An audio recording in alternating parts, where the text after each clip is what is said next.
Preferences in marital sexual practices and the role of pornography. What are the preferred sexual practices of married men and women? Do men and women differ in these preferences? Do men and women understand the sexual preferences of their partners?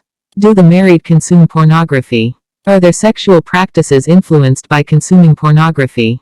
All these questions had no valid answers in the existing scientific literature, which inclined Dr. Sukoon to inquire this important area of human behavior. Humans have been exhibiting sexual behaviors since the very beginning of their existence, as sexuality has remained an extremely important and common part of their daily lives. Human sexual behavior is usually defined as any activity that could induce sexual arousal and is considered a mean to experience and express as sexual beings. People involve themselves in a variety of sexual activities based on their personal interests. Each sexual activity can be specifically helpful for any of the four well-established sexual phases in humans, which are excitement, plateau, orgasm, and resolution. Human sexuality has been broadly affected by the access and consumption of pornography in our times. Apart from a rich debate on the pros and cons of pornography, it can be simply defined as the sexually explicit material aimed to produce sexual arousal. Pornography, as explained in different dictionaries, refers to any printed or visual material which contains exhibition of sexual organs or activities and intends to stimulate sexual excitement. Analysts have explored the content of pornographic material, especially video films, from a psychosexual perspective and have explained that pornographic contents contain almost all the possible forms of sexual practices, ranging from conventional intercourse till anal sex, lesbianism, group sex, oral genital contact, and visible ejaculation. Research on sexuality has been a taboo in many cultures.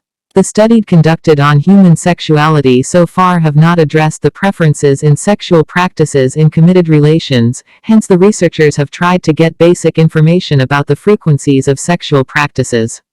What people actually do in bed is still not explored scientifically.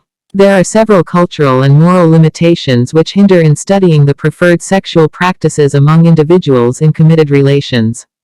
The aforesaid study by Dr. Sukoon, in this regard, would possibly be considered very unique in its nature, as it has tried to explore the interests and preferences of married individuals in relation to their sexual life. The study was primarily aimed at exploring the preferred sexual practices of married men and women. The study further intended to assess the nature and intensity of the interest of married men and women in pornography. Finally, the study desired to compare the prevalent sexual practices of married men and women with their religious values. The study included 100 participants. All the participants were adults, married, and educated. The selection of the participants was carried out through snowball sampling technique, that as initial participants helped and referred the researchers to prospective participants. A specific questionnaire was developed to collect data for the study. A pilot study was conducted on 10 purposefully selected participants along with a focus group discussion of 5 psychologists to obtain the possible sexual practices in local context.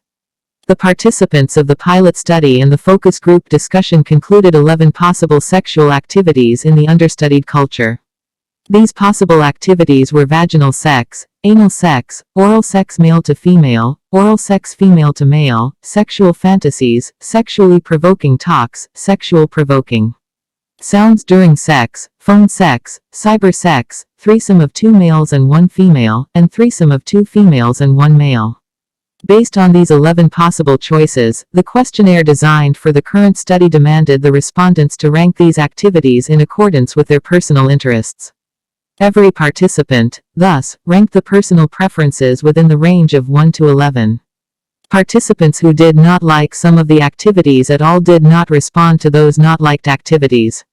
It was, therefore, not a compulsion for the respondents to forcefully prefer all the activities, hence they only ranked the activities which were liked and preferred by them and left the rest blank.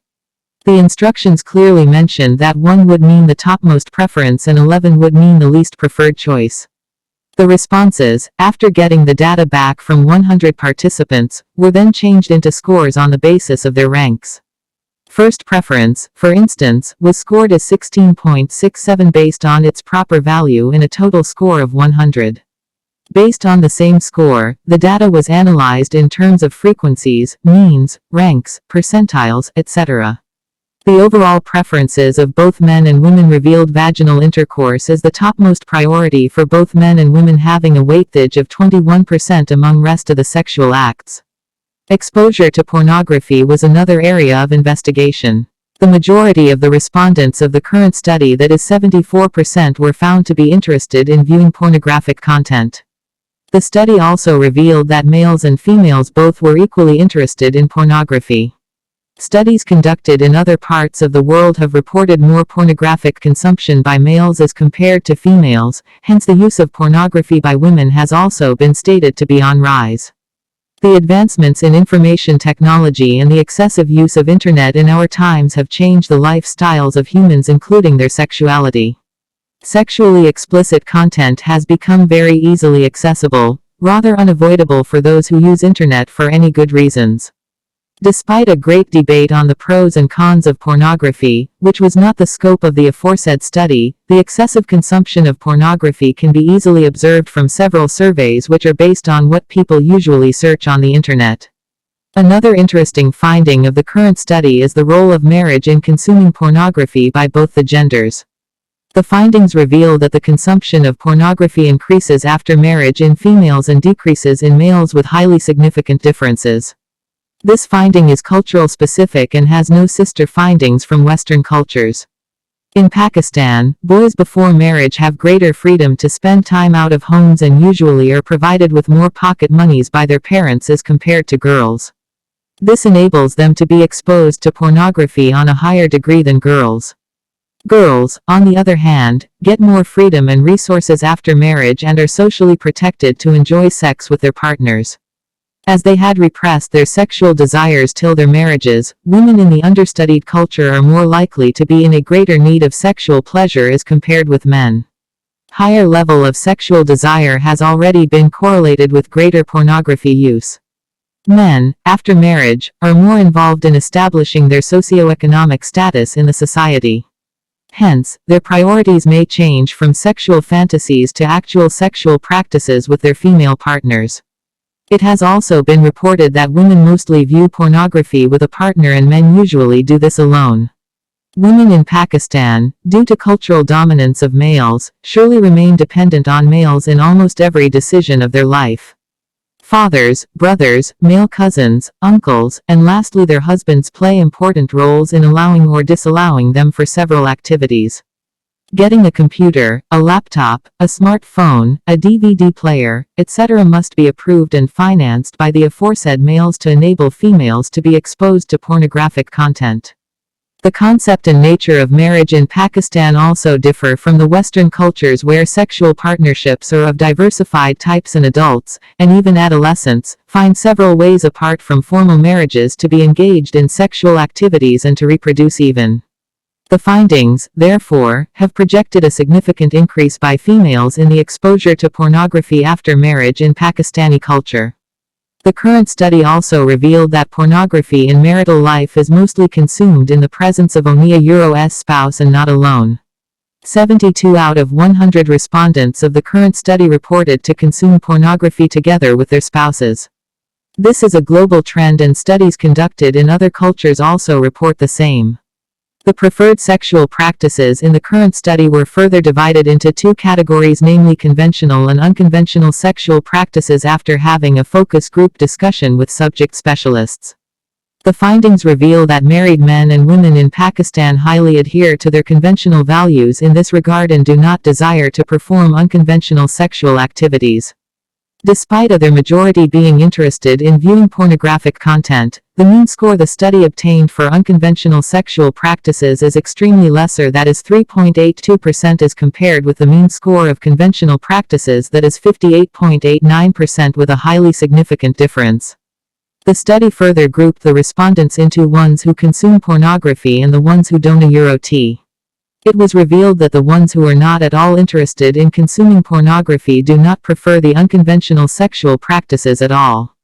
The unconventional sexual practices are preferred by only those who view pornographic content, and even their preferences for unconventional sexual practices are at the least preferred levels.